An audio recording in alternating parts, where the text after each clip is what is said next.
Hello, everybody, and welcome to the premiere episode of Kathy Reign 2 Soothsayer. I had a great time playing the first game and certainly had some thoughts about some of the directions that it took, but on the whole, enjoyed it very much, and I'm very excited to see that they've done a sequel, so why don't we jump into it just now?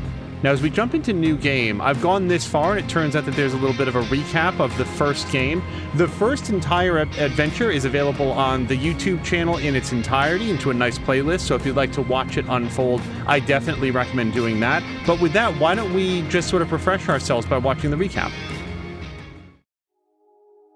In 1995, my grandfather died in Conwell Springs, my hometown. I returned for the funeral after being away since childhood. I learned that my grandpa had been investigating strange occurrences surrounding a mysterious presence in the forest. However, something happened to him in the woods, putting him in a vegetative state for over a decade. To solve this mystery, I teamed up with Eileen Summers, my college roommate. A Christian nerd and a biker badass. It was a match made in heaven. A local church turned out to harbor a secret cult worshiping the malevolence in the woods, referring to it as the Old God. An endangered hallucinogenic flower, the red scythe, was somehow connected to the Old God's power. As we came closer to the truth, a servant of the Old God made himself known in dreams and visions, the Crimson One, a scheming trickster. Things came to a head when the priest of the corrupt church, Isaac Price, abducted Eileen, intending to offer her to the Old God. I managed to track them down and have Isaac thrown in jail, but Eileen was in a catatonic state and was about to suffer the same fate as my grandfather. I continued alone and found my way into a great field of red scythes in the depths of the forest. Greeted by the Crimson One, I descended into the Old God's bizarre realm, a place straddling the line between the physical and the otherworldly. The powers of that place tried to break me. My past trauma was manifested and turned against me, including my shadow, an evil doppelganger. I defeated these foes and emerged back into the real world. As I left Conwell Woods, I set the flowers ablaze to eradicate the evil at its root. In my absence, Isaac Price took the coward's way out in his jail cell. When I returned, Eileen had awoken. She was safe. It was time for us both to go back home.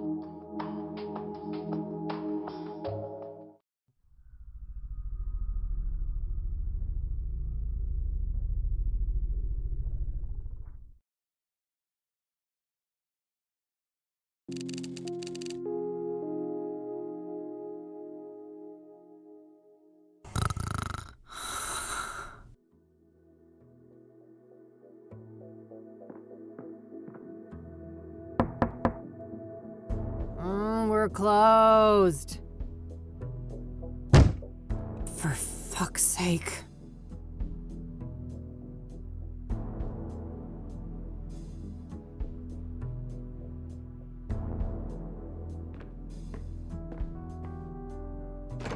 Hey, kid. Oh, Lucas. Gee, what happened to you? Looks like somebody's been through the ringer. You should mind your own business, old man, before I bring up your ex-wife. Hey now, I'm just looking out for a former student of mine. And you're always my business. Oh, I bet I am. That's the only way a has-been like you could ever stay relevant. Ha! Yeah, that must be it. Now, you gonna invite me in and just let me stand here like an asshole? Fine, come in then. You want some coffee? Yeah, I got enough, old sis, thank you very much. That brew you make is rancid. Oh, I did that on purpose. I wanted to do detective work, not dumb chores like some airbrained secretary. Feigning incompetence, huh? Clever move. I guess so. I just wish that shrewdness of mine could make me some money. There's my segue. Did you hear the news on the soothsayer? I never took you for a sucker, Lucas. This is Kassidy. There's no way that reward is legit. You're wrong. Mayor Adams is different. He's the real deal. And you know this how exactly? Well, because it just so happens that I was hired to find dirt on the guy. I got nada. Zip. He's a total Boy Scout. Whatever. We're still talking about a serial killer. Do I look suicidal to you? Kinda. You passed out at noon, stinking of booze, and that eviction notice hanging over your head isn't doing you any favors. That's none of your concern. I'm handling it. I just need a goddamn case. A normal case. Free of homicidal maniacs. Don't know what to tell you, kid. Things are looking kinda dry on that front, you dig? Oh, God. Please don't try to sound hip, Lucas. Your Dick Tracy imitation is cringeworthy enough. I suppose you could always pawn off that bike of yours. Buy you another month or two. Tell him, Mildred. Lose the Catmobile? I'd rather chop off my left tit. I may be a has-been, but I'm fairly sure that self-mutilation won't do you much good. A couple $100K, on the other hand. I love money just as much as the next girl, but, I mean, this isn't just a long shot. It's about as likely as Mildred turning vegan and taking up juggling. Come on, one more case, for old time's sake. 50-50 split. How could anyone beat my rugged charm and your youthful vigor? Lucas, we both know you're about as charming as a clown at a funeral. And the last time I saw my vigor was 3 tequila bottles ago. All right. I know what I'm beating. I'll drop it. Look, thanks for the tip. I might actually take a shot at that bounty, but you need to accept that we're not a team anymore. We had a good run, but I have my own thing going. Look, see? My name is on the frosted glass and everything. I can respect that. You're not allergic to a little quid pro quo from time to time, though, are you? Now, that I can do. That's how the world works anyway. It's all just an endless circle jerk of quid pro fucking quo. I don't quite see things that way, but my door is always open if you'd like to discuss the case. Sure. May the best woman win. You telling me I'd look good in a dress? Later, kid. Bye, Lucas.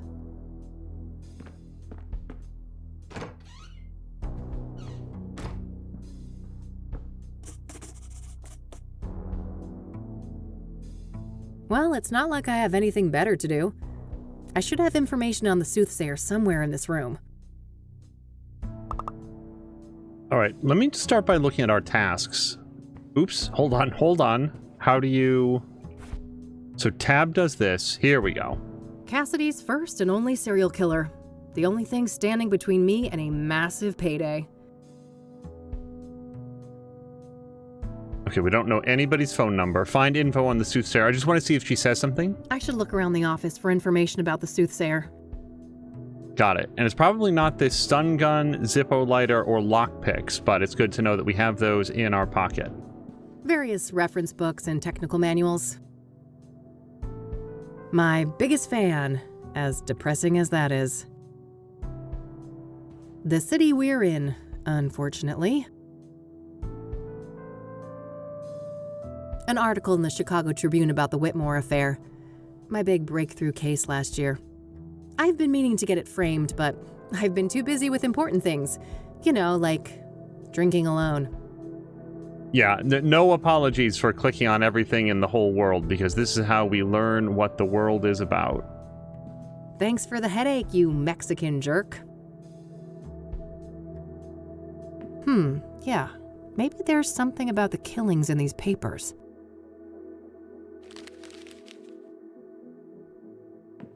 All right. I found a few interesting articles about the most recent murder.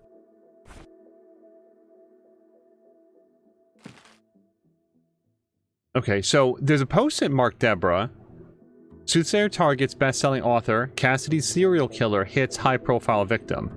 At age 49, the one and only Deborah Sinclair was tragically taken from us. She was stabbed to death on May 8th in her iconic cabin. The chilling signature mirror left on the scene made it clear that she had become yet another soothsayer victim. And then there's something about a dock strike down at the bottom left. Sometimes these things are irrelevant and sometimes they're not. Science fair winners announced. For Maria Chen, 15 secured the top prize for their innovative water purification device, and then pest control experts. May 9, 1998, soothsayer viciously murders Deborah Sinclair. The famous writer's life has met an abrupt end, and presumably that is a picture of her. Here's Deborah. And then West Side power outage last night raises questions about Kassidy's aging electrical infrastructure and the urgent need for modernization and investment. Oh, so you can scroll around. I'm very glad that it introduced that. We are devastated to report that the fifth victim of the soothsayer was none other than the acclaimed author Deborah Sinclair, one of the most recognized faces of Kassidy. Loyal readers of Sinclair may realize that the previous victim, Jane Doe, was slain on the publication anniversary of Storm Chaser, one of Sinclair's classic novels. A simple coincidence, or do these murders have a deeper connection to the author? The murder occurred in Sinclair's famous writer's retreat near the border of the national park. The National Park Service was first on the site and is currently in control of the crime scene.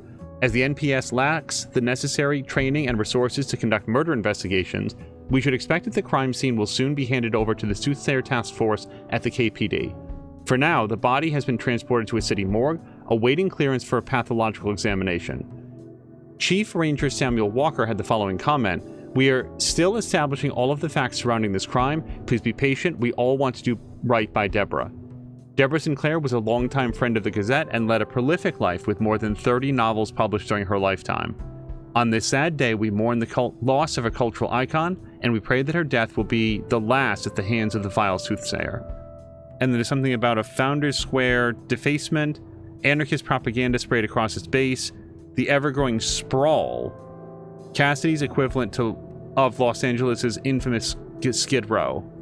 All right, now that we know that we can scroll around on the page, let me just go back and... Yes, okay, so hold on. There's a lot more information here that seems important. This is about the high-profile victim. We're told by sources in the Kassidy Police Department that there was no sign of a break-in and no items of value were stolen. The cause of death came as no surprise: acute blood loss caused by sharp force trauma. The circumstances surrounding this crime are strikingly familiar to the original casualty of the soothsayer, Rose Taylor, also a middle-aged woman stabbed to death in her home. This makes 5 victims in 3 months, and the lack of results on the case is starting to anger the citizens of Kassidy. Mayor Adams gave the following statement on May 11th: "I'll be the first to admit that I hope to see swifter progress concerning these killings. We plan to evaluate more radical measures in the coming weeks." The chief of police had no comment.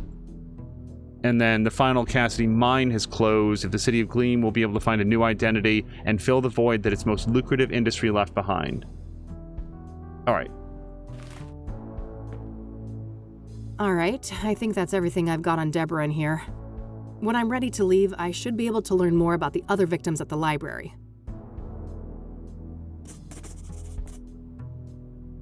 All right. We might listen to her thoughts on Deborah in just a second. I want to check the answering machine. When there's new messages, it blinks. It's high-tech like that. Maybe I don't. Just outdated casework. Can't bring myself to take them down. No, man, if a client comes in, I think it's helpful to have something up that makes it appear that you are very busy. My private investigator's license, issued last year. I was worried how Lucas would react, so I applied for it behind his back. I couldn't have been more wrong, though. That old fart has been nothing but supportive since then. It's a plastic laminator, a machine used to encase paper and other thin objects in transparent plastic. I mainly use it for fake IDs. That cranky drawer is stuck good. I know Eileen had some magic trick to get it open. Too bad she's not around. She died of a disease from that fish that Rod cooked. I should grab this in case I need to snap some shots. Okay, Polaroid.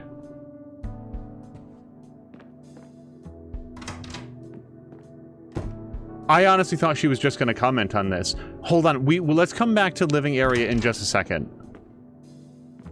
I wanted to finish looking around in here first. My radio, with a built-in cassette player. I prefer the quiet right now. Nothing out there but a brick wall and a bucket load of misery. Who's the best fluff ball? Couldn't agree more. Oh, we do get to pet the cat. Mildred's abode. Okay, the plant is non-interactable. The box is... Let's look in the phone book. Just in case she's like, oh, right, this phone number. The yellow pages. Handy for looking up people and businesses. Oh. I don't think we need to look up anybody, although maybe we do want to look up Deborah Sinclair. It would be amazing if the soothsayer was just right there in the yellow pages. No dice. Hardly a shocker, she was a celebrity. This could be the fastest case ever. Huh. I wish it was that easy. Okay, and then the phone, although we very literally have nobody to call, so I think it's going to be the thing that I don't What click on. bills? Never saw those. Nope, no siree. And then we're probably done in here. Yeah, let's go to the living area. We're going to learn a little bit about what Kathy's been living like since the events of the first game.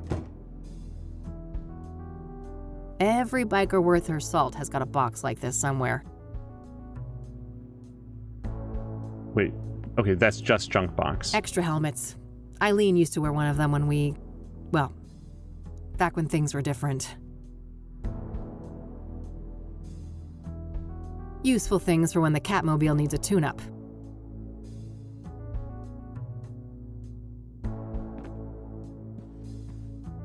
Uh-oh. That's quite a tequila face you got there, Kathy. Eileen and me, before Rain investigation started going downhill. We worked great together, didn't we? I wish things didn't have to go the way they did. See, this is why I click on things, because now we're learning something about something bad happened between Kathy and Eileen. Keeps me in perfect timing. Some sort of, schism. Various spices and condiments gathering dust. I better not open that. Wouldn't want the mold to spread. No time to do the stupid dishes. I've got a case to solve. Standard electric oven. Barely used.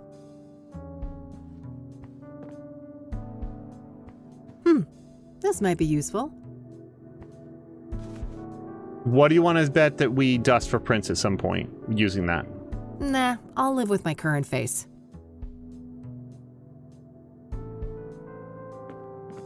It's a photo I took of the West End Bridge here in the city back in the day. Teenage Kathy had one of those artsy photographer phases. Nah, no fun alone and sober. My walk-in closet. It's a real mess in there. I better not open the door or I'd risk spilling all sorts of shit out here. Okay, mental note, if a bad guy's ever in here, we can trick him into opening the door. How's it hanging, Lampy? Crooked, how about you? Still same old Kassidy. City of Gleam. Manhunt. I prefer their old material, but their latest album wasn't half bad. Oh, Cryptic Chaos. Can't wait till they're back in town. I better put that away later, for Mildred's sake. That little rascal has proven that, yes, cats can get drunk. Wait, can we actually do it? Or is she just going to repeat herself? I better put that away. Okay. Yeah, I figured the room needed some extra groove. I wish, but if I don't shape up and get some work done, I'm gonna end up sleeping somewhere way less comfy. I think that we have interacted... Oh, Kathy will automatically go to bed when you've completed all daily tasks. Okay. And I want to say that that's it, although didn't we pick up something? We've got makeup brush. My trusty makeup brush, an oh so important part of stopping my face from making children run and scream. My Michiru instant camera. It's loaded with plenty of film. And then we've got the newspaper articles and the rest. All right, I think we're ready to head out.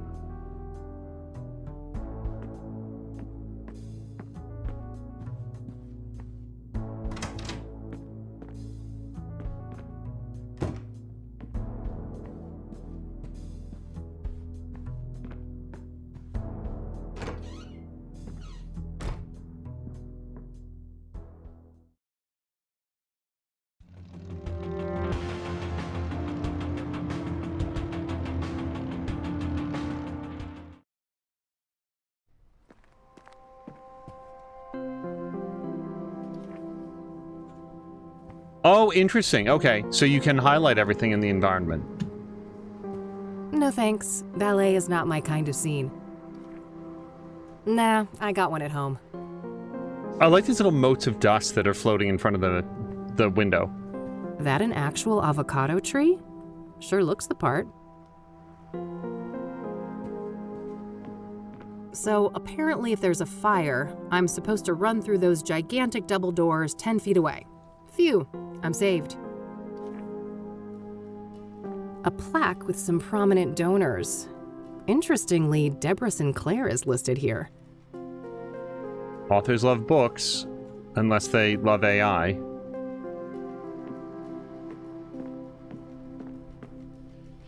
Hi, I need some help, please. Of course. How can I be of assistance? Let's start with Deborah. I mean, he's not going to know anything about the soothsayer unless we're just making conversation. What do you know about Deborah Sinclair? Quite a bit. Do you have a more specific line of inquiry? We know that she was a popular author, but I think that there might actually be some benefit in us trying to trick this person into believing that we're very stupid or at least very unknowledgeable about this. That might cause him to over-explain or to drop his guard just in case he knows more than he wants us to know. Was Deborah a popular author? Oh, yes. Even before her death. Afterwards, her popularity has reached astronomical levels. I can imagine. Borrowing one of her books now is out of the question, right? Correct. 6 months wait minimum. Yeah, I figured. What kind of books did Deborah write? What kind of books did Deborah write? She dabbled in many different genres over the years, but her main bulk of work could probably be defined as horror, mystery, or a combination of the two. Afflicted, Dead Ends Meet, and the Jenny Payne trilogy are some of her most well-known titles. Huh, okay. Was she working on a new book when she died? I believe so, yes. But I don't have any details to share. What do you know about the murder? I believe she was killed at her writer's retreat, stabbed to death. The police say the MO was similar to the other victims, with the shattered mirror and all that. Where's this writer's retreat located exactly? There's an area called Bear Creek, just on the border of the national park. Sinclair owned a small cabin there. All right, got it. That's a decent drive, so I think I'll head out there tomorrow.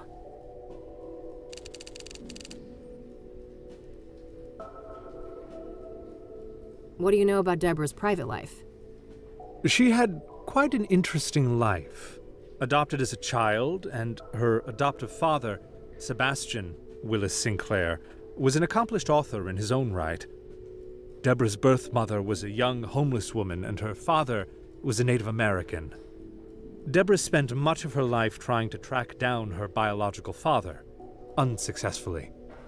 Perhaps in some part, due to her roots, Deborah's books have often contained subject matter inspired by Native American religion.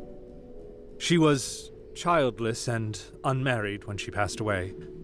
Rumors say she was gay, but God knows tabloids are quick to jump to conclusions. I don't think she ever clarified that matter to the public. If you are curious to learn more, I would highly recommend her acclaimed autobiography, Unbound. Oh, I might check that out. Thanks for the information. If we asked this guy about, like, A.A. Milne, would he also just have this encyclopedic knowledge, or is he only up on this because it was a recent murder? Okay, we might as well ask about the soothsayer. I'm looking to find some information on the soothsayer. Ah, quite a few people have taken an interest in that case lately. That's so. Well, I'm not scared of a little competition. So, you got anything for me? Yes. I would direct you to the microfilm viewer at the end of the hall. We have full scans of all of the major newspapers dating all the way back to the 50s. Perfect. I should be able to browse those for some articles about the murders. Indeed. If I may ask, what is your own interest in the case? You probably heard there's a reward, right? I'm a PI, and money is tight, so... I see. I suppose we each have our own ways to make a living. And let's see what, if anything, this is. Oh, that's... Okay. Oh, we can ask about things in the environment. That's what that means. Okay. This place has been around for a while now, hasn't it? Well, that depends on your frame of reference, but the library turns 110 next year. Damn. Must be one of the oldest buildings still standing in the city, then. Most likely, yes. I saw that Deborah Sinclair was one of the financial contributors to the library. Indeed. This place had gone through a rough patch, and I'm told that her gift came just in the nick of time, saving the library from closure. I don't want to ask him about that. But it's a natural avocado tree. Now, we haven't looked at these, so I don't know that we have any new information, or his computer, but we can at least ask him now. I don't want to ask him about that. Those boxes over there can be rented anonymously, right? Yes. Would you like me to set that up for you? Not right now. But if I'm evicted in a few weeks, I might just take you up on that. Oh, I sincerely hope it doesn't come to that. Can I borrow one of those magazines? Yes, but only for reading here in the library. You're not allowed to exit the building with them. Got it, thanks.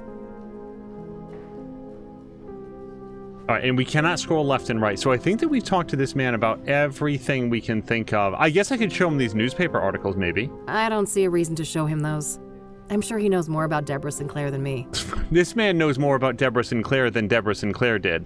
I can't imagine any purpose in asking him about any of these other things. Thanks. I'll come back if I have more questions. Very well. Good luck. A workstation for the librarian. If I need to search for books, I could use the computer down the hall. You can rent one of those if you lack a fixed address. Let's hope things don't come to that.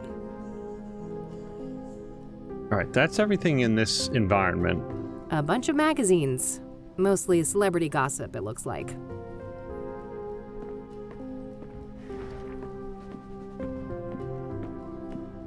If I need a book, I should use the computer.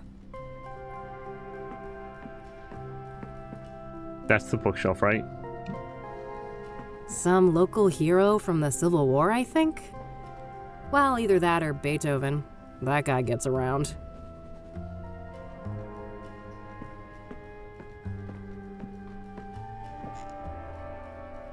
Well, but we don't know what book we'd be looking for. I guess he did recommend one that we could look up from her. Yeah, she wrote an autobiography, but let's just see what else there is here first. Anything I print should appear here. I think that includes printouts from that microfilm viewer at the end of the hall. Yeah, that's our actual destination. We want to look for newspaper articles. Okay, let's see here. It would take ages to look through all the microfilms since the killings began, so maybe I can figure out on what date the murder prior to Deborah's occurred. Hopefully I can deduce the date of the previous murder from the articles I picked up at the office. When I have a good date written down, I can view the corresponding microfilm and look for useful information. Okay. I think we have to exit here because tab and space do nothing on this screen. So let's exit. And let's do that in just a second. Some antique world map centered on the US. 1800s maybe? Microfilms containing images of scanned newspapers. They're organized by calendar date. It's one of those advanced microfilm viewers. I'll need to insert a microfilm to use that. Yeah, the earlier models didn't require the microfilm. So let's read the article. And so this There's Deborah, and then there's Deborah. So, but we want to find out the previous murder victim. This is all about her.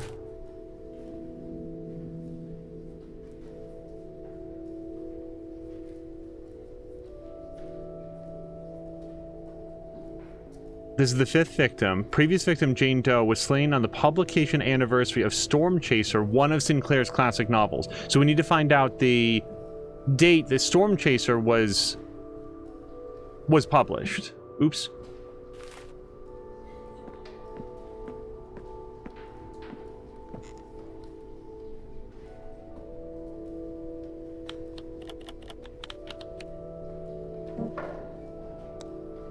All right, so this was, and I'm actually going to make a quick note, 4/25/1987. Storm Chaser is an epic tale of a Native American warrior who sets out on a great quest to save his tribe from American settlers in the 1800s. So we'd be looking for something on or about 4/25.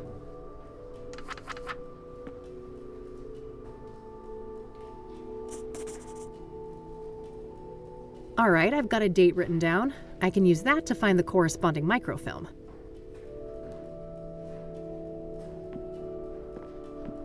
Yeah, this date should be good. I'll search through a week or so of microfilm, starting from the date I've written down. Hopefully I can find some useful information on the previous victim.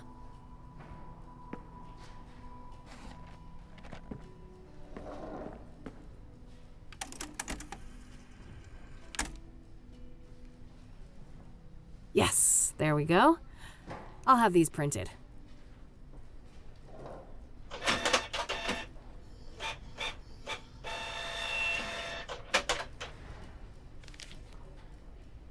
All right, rinse and repeat. I should try to determine the previous microfilm date based on the information in these new pages. That way I can make my way back from article to article, victim to victim, until I get all the way to the first murder. Let's see here. Okay, so this is Jane Doe. This is the person before Deborah. The infamous... Well, hold on. This is 1998. Soothsayer burns Jane Doe alive. I am concerned about my ability to say the word soothsayer. The infamous Soothsayer has cranked up the heat on his killing spree. Oh, very, very funny and super respective to whoever this person's family was. Let's move on. As the latest victim, a young woman in her early 20s was determined to have been brutally burned alive on Constance Hill. The death occurred on the night of April 25th. It's interesting that it's a completely different method.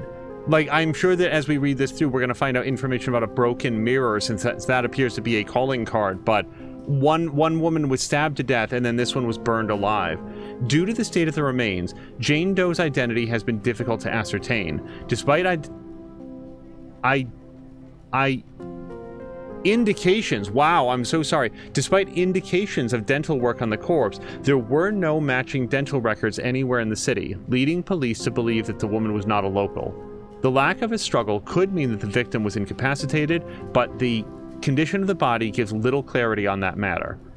Picking a public site like this was a risky proposition for the Soothsayer, but he may have banked on the fact that distant witnesses would assume that the fire came from a nearby fire pit. Mayor Adams offered this comment. As unpleasant as it is, I must ask you to be patient. Let Ed, Kassidy Chief of Police Edgar Mitchell Brown, and his team do their job. KPD has my full confidence in this matter, and City Hall stands vigilant to assist in any way that we can. For our extensive coverage of the previous victim, Deacon Townsend, please see issue 842. So this is 845. I need to make a quick note about that. This was 845. And now we need to find 842, which, assuming this is a weekly news. So we'd want to go back 2 weeks from, hold on, 429. Yeah, this was on 429. 429. 98. All right, so I think that we've got some information to go on. Soothsayer strikes again. Task force established. Edgar Mitchell Brown, here he is. The Soothsayer has claimed a fourth victim, an unidentified woman estimated to have been 18 years old. Her charred remains were found on the outskirts of Kassidy near the overlook at Constance Hill. The cause of death is yet to be determined. The soothsayer victims do not seem to share any obvious similarities in terms of gender, age, occupation, or social class, and the killing methods, locations, and disposal of the bodies are all different. However, the killings have all occurred within the greater Kassidy area over a period of 3 months, which would indicate that the soothsayer is somewhat local to the area. In related news, the Kassidy Chief of Police has recently announced that the investigation of these killings will be taken over by the newly created Soothsayer Task Force. It's a mouthful. Edgar Mitchell Brown said the following during the press conference on April 26th. I don't know if we're going to need to know that date. As of May 1st, the so-called soothsayer slayings, okay, just with all of the S's, will be investigated by a dedicated task force of 8 senior detectives, hand-picked from various divisions at the Kassidy Police Department. Rest assured that this elite group has every resource at their disposal.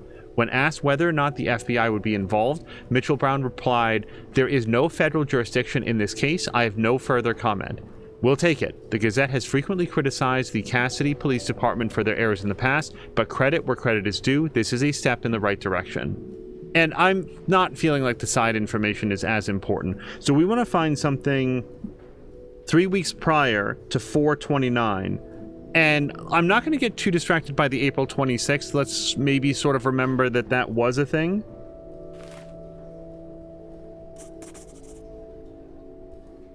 I know where Constance Hill is, but that's a fair distance from the city. Better save it for tomorrow. For now, I'll put Jane Doe on hold and see what I can find about the previous murder victim.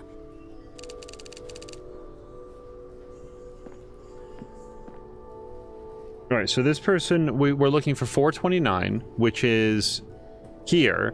And the actual date that we want is 3 weeks before that, I think. That's 8:45, 8:44, 8:43, and 8:42, I hope.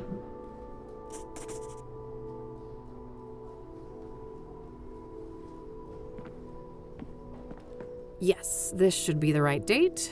Let's see here. Okay, let's have a look.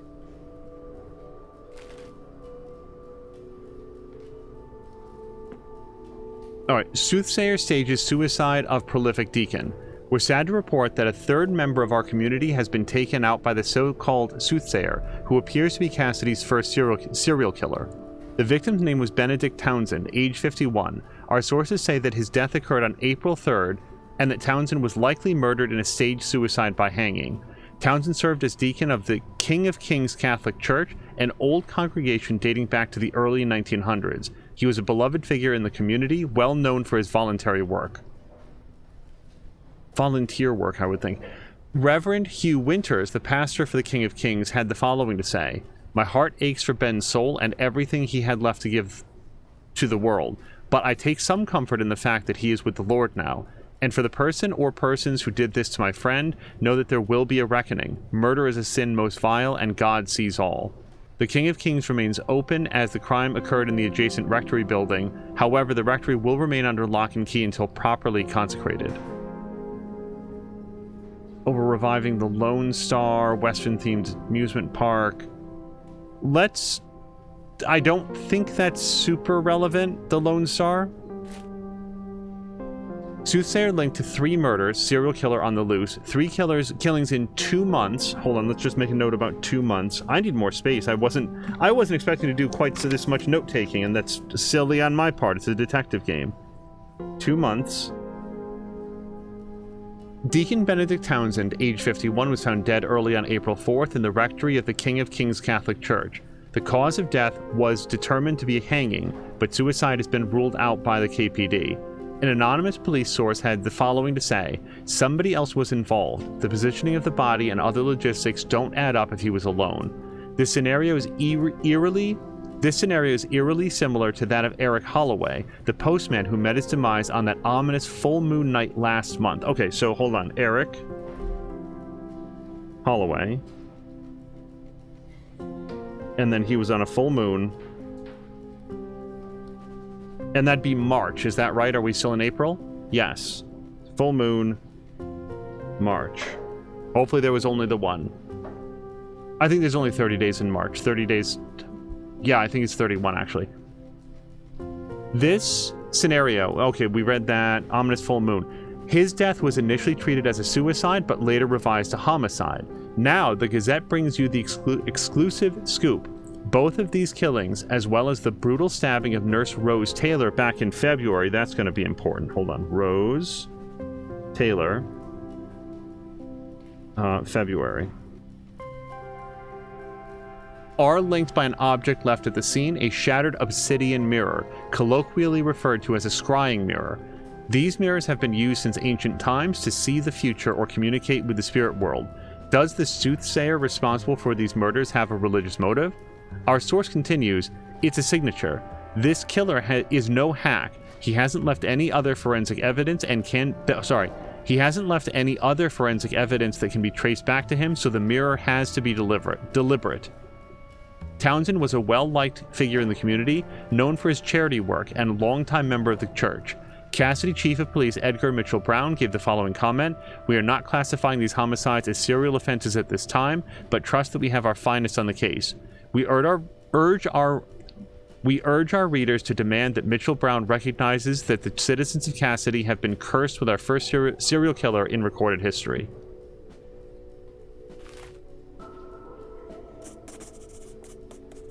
All right. Benedict Townsend was on the full moon in March. Okay, I'll make sure to look into that church later and maybe find the address. For now, let's move on to victim number 2. This microfiche is full of good information. All right, so we're going to go back to March, and the full moon was on the 27th.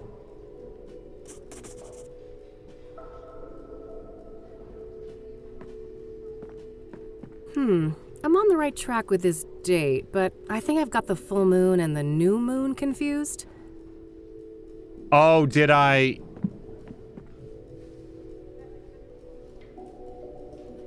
Right. It's absolutely correct.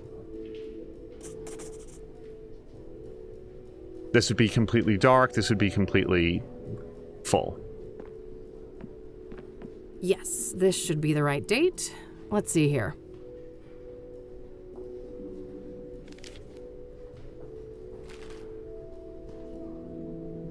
Okay, hold on. Prominent suicide morphs into homicide. This is from March 18th, 1998. This is Eric. Initially reported as a suicide, the death of Eric Holloway on March 12th has been officially reclassified by KPD as a homicide. Hold on, March 12th was the murder. I'd written down the 27th, but this is actually the correct date. Since this public death occurred, multiple reliable witnesses have come forward claiming that the victim was pushed off the roof of the building at 4 Verdant Street. However, there are no detailed descriptions of the perpetrator, likely due to the limited illumination of the roof area at night.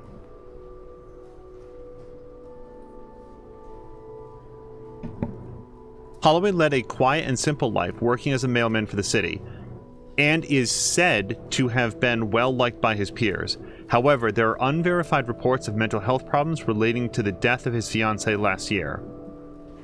Police sources told us that there are links to the brutal motel stabbing of Nurse Rose Taylor on Statehood Day, but were reluctant to share further details of an ongoing investigation. So Rose Taylor was in February, and on Statehood Day, as far as I know, that is unique to Kassidy. I've not heard of Statehood Day. That's a local holiday. Grimfall under the full moon. And let's look in the other articles just in case one of them mentions Statehood Day. On Thursday, March 12th at roughly 8 p.m., a 32-year-old man leapt from the roof of a 4-story apartment building at Verdant Street, instantly killing himself on the pavement below, making a grisly spectacle for neighbors and bystanders alike. Friends and neighbors claim that the victim had struggled with the death of his girlfriend, but no suicide note has been recovered. Events like this reiterate that mental health and grief counseling should be a national concern, with more resources available for vulnerable people in crisis. If you or anybody that you know is having suicidal thoughts, you can reach the National Suicide Hotline at... There is a real one, and it's not this number, available 24/7. Let's just take a very quick look through to see if we see any other references to... I am vaguely concerned that Charles and Erica Wade might be like characters from the first game. The name is mysteriously familiar, but otherwise we're going to skip all of that information. We've got rare birds. Going back up.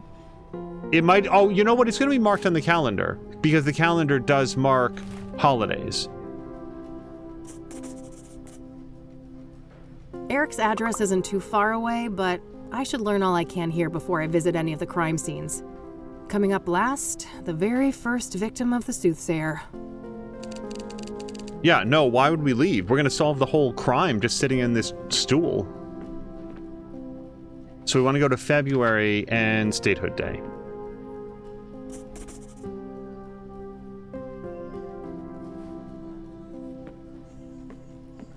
Yes, this should be the right date. Let's see here.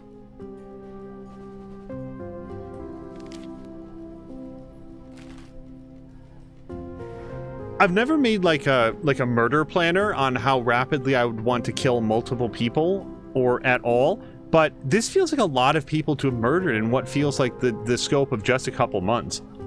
A brutal stabbing occurred at the Azure Sky Motel on February 5th, and our sources now say that there is an occult angle to the killing, with some sort of artifact left on the scene.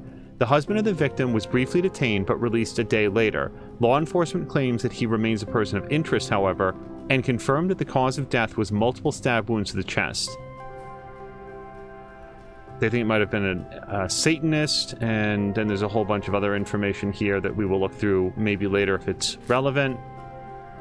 Motel murder mortifies management. This is outside the Azure Sky Hotel. On February 7th, Rose Amanda Taylor, age 47, was found dead by Robert Tippett, the owner of the Azure Sky Motel. Taylor had been stabbed to death by an unknown perpetrator. Blood everywhere like a goddamn butcher room, Tippett says, wide-eyed, and continues to emphasize that the city is going to hell. You go ahead and print that. Neighbors report hearing a commotion from the room, but that was apparently a regular occurrence, so no one went to investigate. Taylor is survived by her husband and 2 children who have declined a request to be interviewed. The husband was briefly detained but is no longer considered a suspect. So, she was a long-term resident at the motel then? Because otherwise, why'd the commotion just consistently come from the same room, so nobody was just paying attention to it? Oh, and look, there is something over here about Deborah Sinclair. The most recent novel was Midnight and Me, as of February. I can't imagine that she published more books just since February. Let me look up Midnight and Me. I don't know if that's going to be relevant.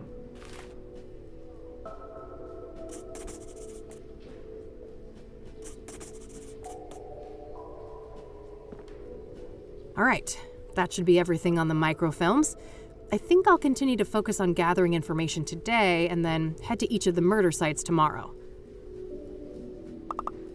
If you need help with what to do next, try opening your notebook and query your active tasks. Well, at the moment, I'd like to ask Mr. Encyclopedia at the front desk about, like, all of these people. I assume that he knows what color their eyes were.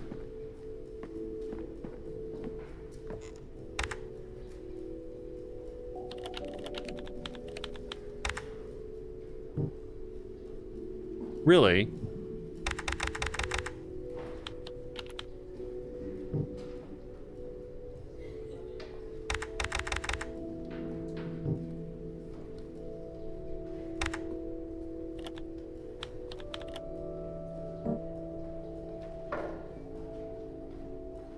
Weird. Apparently they don't have any record of Midnight and Me. It hasn't made its way to the library, having been published all the way back in February. Maybe I'm just jumping ahead. So I don't have a lot of reason to read through her bibliography, or whatever you call it. That's not a bibliography, but her bookography.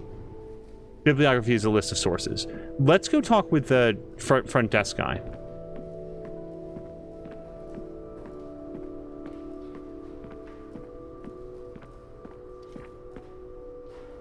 One more thing. Yes? Let's ask, we'll go down our list. Jane Doe. What do you know about Jane Doe, the 4th soothsayer victim? Apart from Deborah Sinclair, I can't offer much insight on the soothsayer victims. Let's ask about... I like that it blacked out or grayed out all of the other victims. Let's ask about scrying mirrors. What do you know about scrying mirrors? Not much, unfortunately. They're not within my area of expertise. Apparently, Deborah Sinclair wasn't holding one at any point in her life. Do you know anything about the King of Kings Catholic Church? I'm not familiar with that church, sorry. Are you familiar with the Azure Sky Motel? I'm afraid not. Okay, so this guy actually does have one specific line of expertise. Thanks. I'll come back if I have more questions. Very well. Good luck. Wait, I kind of want to ask him about the newspaper articles. I know that he doesn't know anything about the victims, but maybe he'll say something about the information printed. One more thing. Yes? The microfilms were a great help. I got these nice prints out of them. Oh, that's good. I'm glad you found them useful. And that sounds like it's going to be for all four of them, and then there's no reason to show him the rest of this stuff. Thanks. I'll come back if I have more questions. Very well. Good luck. So I am going to consult the notebook, because I feel like we've pulled a lot of information so far. Let's start with our victims. I mean, we know that we're going to go to the King of Kings Catholic Church and the Azure Sky Motel tomorrow. Maybe we could look up some information about scrying mirrors? Broken obsidian mirrors, so-called scrying mirrors, are the calling cards of the soothsayer, and the main link between the murders. Jane Doe was the fourth victim of the soothsayer. She was burned alive. I think I'm done with that victim for today. I should focus on my other leads for now. Deacon Benedict Townsend was the third victim of the soothsayer. He was found hanged under suspicious circumstances. I'm not sure where exactly this church is, but I should be able to find out. The computer here is only for looking up books, but maybe the yellow pages back at Kathy's office, we could get that address. Eric Holloway was the second soothsayer victim. He was a postal worker in his 30s who was killed by being thrown off a roof. I think I'm done with that victim for today. I should focus on my other leads for now. 4 Verdant Drive was the address. Rose Taylor, a nurse, was the first soothsayer victim. She was stabbed to death in the Azure Sky Motel. I should see what I can find out about that motel. I think that's going to be another Yellow Pages conversation. The Azure Sky Motel is the location of the first soothsayer killing, the stabbing of Rose Taylor. The Catmobile is running on fumes, so I should give this place a call rather than head over. I'll need a number first, though. I feel like everything is saying go back to the office and grab the Yellow Pages. Is there anything else at all that we'd want to look up here? I mean, absent looking through every single book that she wrote, I feel like we've kind of covered it. Yeah. Let's look in the computer. Let me just take a look at those book titles again. Nicely, it saved our search. So, the Jenny Payne trilogy, Storm Chaser, Thorns of the Wild, and Unbound. Unbound was the most recent one.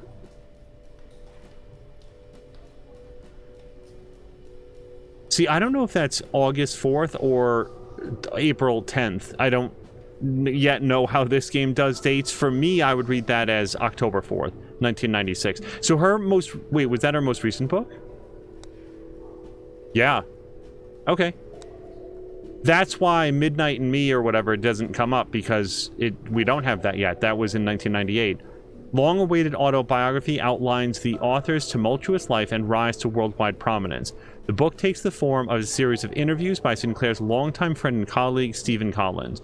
Can we read anything from Collins? So, he only ever wrote one other item, The Mauve Affair, from many years earlier. Stephen Collins's award-winning depiction of a botched bank robbery told by a group of unreliable narrators. In this captivating story about a bank robber, a nurse held hostage, a journalist, and a hostage negotiator, Collins masterfully weaves his twists and turns, always keeping the reader at the edge of their seat. Though never officially confirmed, The Mauve Affair has been rumored to contain ghost-written chapters by several other authors. Well, that's interesting. And also, maybe these are listed Because that's 7/2/1990, and this is 1996, so I'm not sure that I had it correct on the order that they're done. What was I thinking of? Sinclair.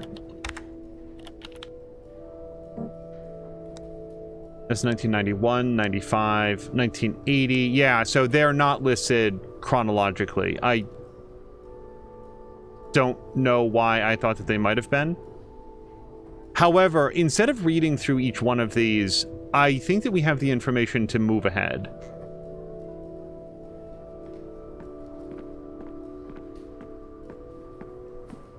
We'll find out. I suspect that if we try to leave while our agenda is not done, Kathy will say, there's something else I have to do here. I feel like my work is not done.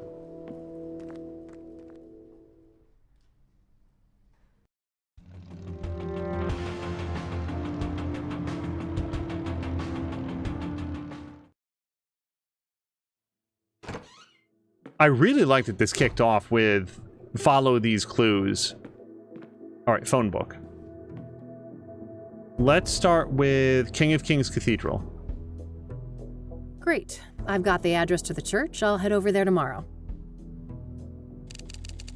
I think it's time to see what I can find about the Azure Sky Motel. It's likely in this phone book here.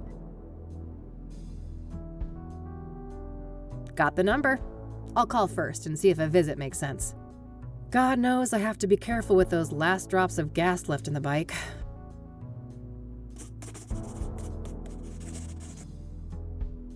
Why don't we call over there?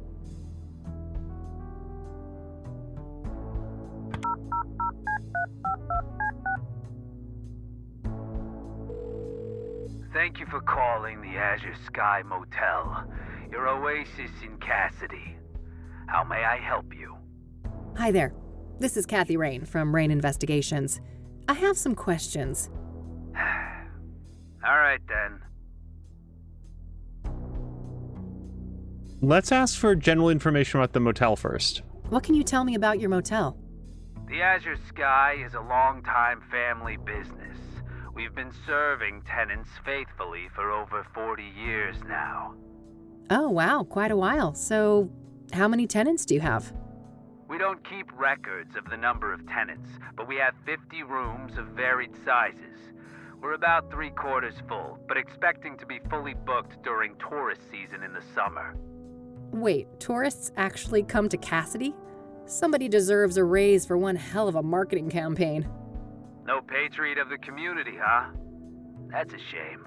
This city has a lot more to offer than people like you give it credit for.